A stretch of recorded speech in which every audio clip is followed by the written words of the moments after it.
Hey there, job seeker. Let me ask you a question. How many times have you felt like your job search is a confusing mess of sending resumes into the void? Or maybe you've been so intimidated by the whole process that you feel too paralyzed to even get started. If that sounds familiar to you, you're probably making some of the same mistakes I've seen time and time again in my years as a coach. I'm Diana Alt, your No BS career strategy coach, and I'm here to tell you that your job search does not have to feel like a long, slow march to oblivion. Today, we're cutting through all that noise and talking about the top 8 job search mistakes that are holding you back.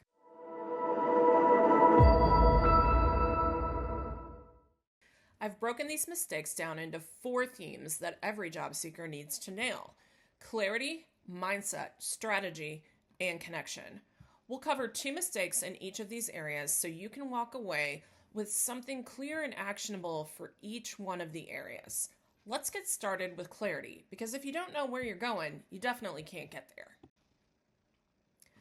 All right, the first mistake is jumping straight into resume updates. This seems weird that I would call it a mistake because, after all, your first instinct, since you need a resume, is to just go ahead and dive straight into adding your most recent tasks and project at your current company and then start applying to anything that seems to remotely fit that background. But you want to stop right there. Most people are getting this wrong. Why is it a mistake? Well, your career has almost certainly evolved since your last job search, especially if it's been more than a year or 2 since you were last in the market. If you don't pause and take stock of what it is that you want now, whether that's a new kind of role, a completely different work environment, or something else, you're going to waste a lot of time chasing opportunities that aren't a good fit. So what's the fix? Well, instead of going ready, fire, aim, like most people do in your new search, use a ready, aim, fire approach. Pick a target. Before you touch your resume, just sit down and take some time to jot down what your ideal next role looks like. What work are you most excited to do? What skills do you want to learn? What kind of management style do you want from your boss? Flexibility from your workplace and culture aspects are the most important to you. By defining this up front, you'll be way more intentional with your job search and waste less time on roles and companies that are not a fit for you. Target first. Your resume can wait and should wait until you're done with that step. Okay, mistake number 2 is obsessing about keywords. This doesn't sound like it should be a mistake because, after all, most of us have been brainwashed into believing that the only chance we have of job search success is having a resume that perfectly matches the job description, with all the skills perfectly lined up and the tasks perfectly matching the job posting. But there's a dark side to this approach. When you try to game your resume or your LinkedIn this way, you might have a lot of the words that people want to see, but you are not backing them up by showing the impact you had on a team using those skills. You're blending in, but you're never standing out because you have all the same stuff as everybody else. I dealt with this personally at the very beginning of my career. I got laid off twice in a 6-month period during the dot-com bust of the early 2000s. Like most people, I just started out trying to write what I did on my resume and list the skills I learned, but I only heard crickets until I learned the right things to focus on my resume. So what are you supposed to do instead? Well, here's your fix. You're not going to not put skills and keywords on your resume, but instead of only focusing on stuffing your resume with them, focus on making sure that you show your achievements at work. Some people will say put numbers on your resume, but what's really needed is to look at the context and the impact and scope of your role and the results that you brought to the table. Skills are really important, but it's just as critical to showcase why it mattered that you were on the team so that you're a must-have candidate, not a nice-to-have or a maybe candidate. Next up, we're going to turn our attention from clarity to mindset. Mistake number 3, it is undoubtedly worrying about all of the things all of the time. Job searches can make you feel like you're at the mercy of everyone else, recruiters, algorithms, hiring managers, and the whims of a cruel, cruel universe. But obsessing over things outside your control is a fast track to burnout. So, why is it a mistake? Well, constantly refreshing your inbox or wondering if a recruiter even looked at your resume is actually a waste of time and energy, not to mention horrible for your mental state. It stops you from focusing on the things that you actually can impact in your search. Several years ago, before I left corporate to coach full time, I found myself at a crossroads in my job, very unhappy, very stressed, and constantly feeling like I couldn't win. This wasn't a job search that I was in, but it was having an equally bad impact on my mental health because I was constantly worried if I was going to get another project piled on top of me or if I was ever going to get the support I needed in my role. I almost ended up needing to have to take medical leave. Things were so bad. So what should you do instead? Well, you want to focus on what you can control. I learned this when a friend suggested I started reading about Stoicism regularly, which is a philosophy that places a huge emphasis on focusing on what you can control and letting go as much as possible of the rest. If you're a job seeker and you find yourself worrying constantly about what the recruiter thinks or feeling sick at your stomach because you got ghosted after the final interview, and on and on and on, all those things that make most job seekers stressed out, ask yourself this simple question. Who is it that has the next action in the thing I'm worried about? If it's you, then great. Put your best foot forward to take that action. And if it's somebody else, well, then you want to find something else to focus on, like ensuring you have a solid target for your job and reaching out to friends and colleagues or a coach who might be able to help you in areas where you don't feel so confident. Don't let what you can't control bring you down and keep you from focusing on those things you can move the needle on. All right, next up we have mistake number 4, interviewing to impress. That sounds like a weird thing to be a mistake, but in an interview, it's really, really easy to fall into the trap of focusing only on impressing the company, the person that you're interviewing with, hiring manager, recruiter, whoever that is, by saying all the right things, showcasing all your skills perfectly, and painting yourself as the absolute perfect fit. But that can actually backfire big time. So why is that a mistake? Well, when you're too focused on impressing the powers that be, you actually miss the chance to evaluate whether the company is even a good fit for you. People often walk out of interviews with an offer when they've done their interviewing to impress, only to realize later that they do not like the work environment or the role. I actually had a client last year who was miserable in their job in product management and was absolutely thrilled when they found another product management role quickly. The problem? Well, they were so focused on impressing the person who referred them to the company and passing the interview that they didn't ask questions to uncover some deal breakers. This client and the company parted ways less than a year later. So what should you do instead? Well, I want you to go into your interviews with 2 goals. Yes, you want to show that hiring manager or other interview panel person that you can solve the problems that the company needs to have solved by the person in that role, but you also have got to get the information that helps you make the best decision for you and your family for that next career move. Make sure that you're asking about the company culture, asking about the leadership style of your future boss, the team dynamics, or anything else that matters to you in your work happiness. And don't be afraid to show up as your true self in your true personality.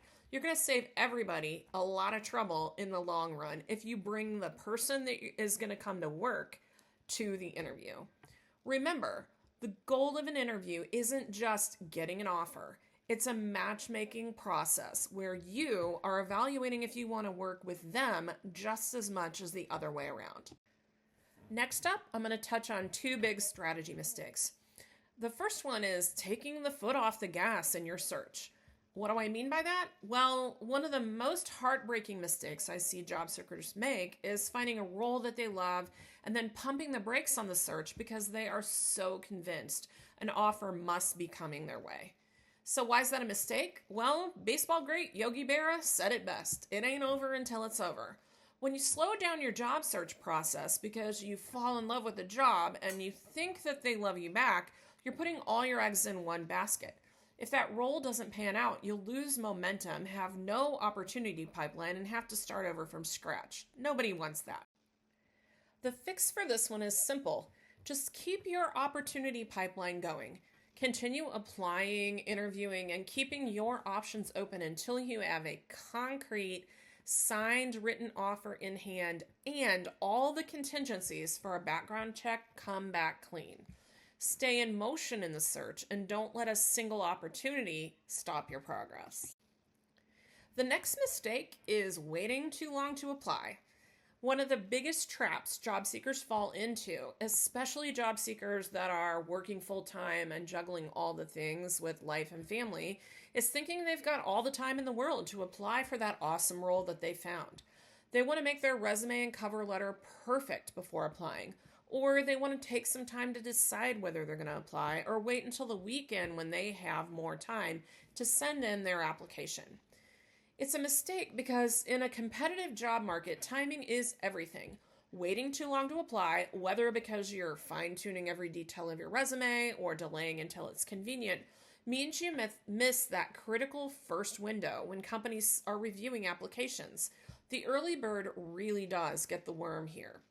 Most companies, especially those outside academia and the public sector, actually do rolling applications for the majority of their job postings. They have a good sense of how large their applicant pool needs to be in order to be very likely to find a great candidate that will interview and accept the offer. And they'll often take down the posting as soon as they get to about that number of applicants. I've watched way too many people be disappointed because they waited till they had time to apply and found that the job wasn't even open any longer. The fix here? Prioritize speed over perfection. Apply quickly to that job you're interested in, ideally within the first 24 to 48 hours of the job being posted.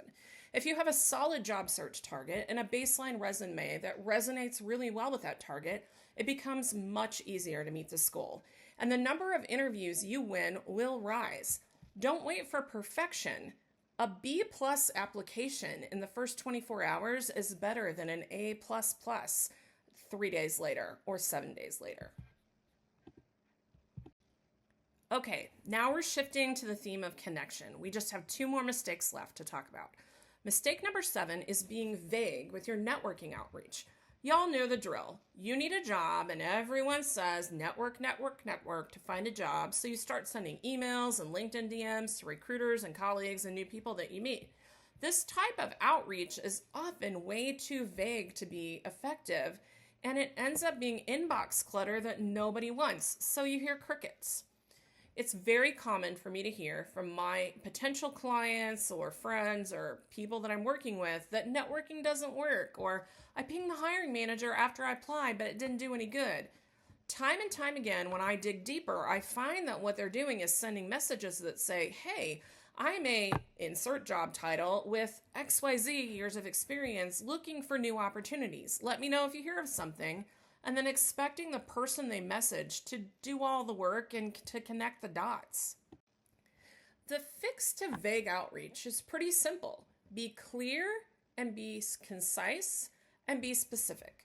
When reaching out to friends, former colleagues, or recruiters, let them know exactly what roles you're targeting, the industries that interest you, and most importantly, how your experience fits potential roles in your target space. The more specific you are, the easier it is for them to connect you with the right opportunities or quickly know if they just aren't able to help at this time. Help your connections help you. Be concise and be specific in your outreach. And don't forget to ask them how they're doing too. All right, we're almost done. It's time for our last mistake, number 8, not following up on opportunities. Let's be honest, most people, especially job seekers, hate following up. They don't want to feel like they're pestering anyone because they're afraid it'll impact their chances, and they definitely don't want to hear a rejection. But the hard truth is, if you're not following up, you're leaving your job search up to chance, and you might get left behind in favor of the person that does follow up.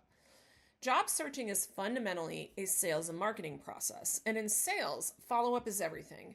When you don't follow up, you risk being forgotten in a sea of other people, and you might be signaling a lack of interest.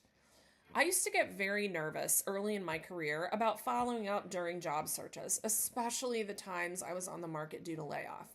I'm really fortunate that I actually got to work in CRM systems for years as a business analyst, and I learned from sales operations teams that I partnered with all about how sales reps who planned and executed consistent follow ups met and beat their quotas quarter after quarter. This helped me be more confident in following up and not worrying so much about whether I was bugging people.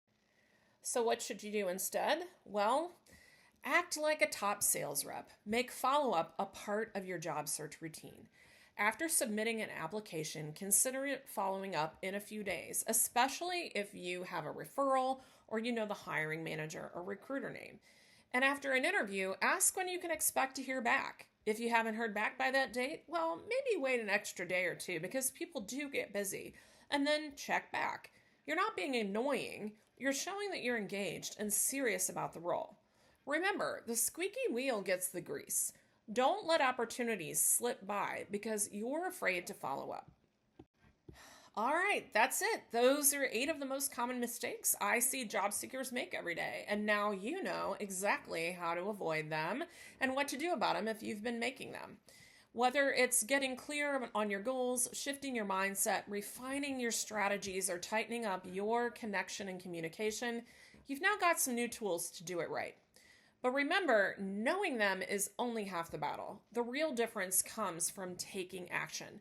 So take what you learned today and start applying it right now. Don't wait for the perfect moment. Make your next move before someone else does. And if you'd like to dig deeper on how to plan and execute an effective job search, I created a self-paced digital job search essentials course to help you out. This course is designed specifically to help you focus on the most important 20% of job search tasks that get you 80% of the results. It'll help you stop spinning your wheels and start making progress in your search right away. If that sounds like what you need, just click the link below to learn more about Job Search Essentials. And don't forget, I'll be sending you some follow-up emails diving deeper into these job search mistakes with even more actionable tips. Plus, come on in and join my community of like-minded professionals because job searching does not have to be a solo mission. You have the power to take control of your career and your job search. So go out there, make your move, and if you need any extra support, you know where to find it with Diana Alt, your No BS career strategy coach.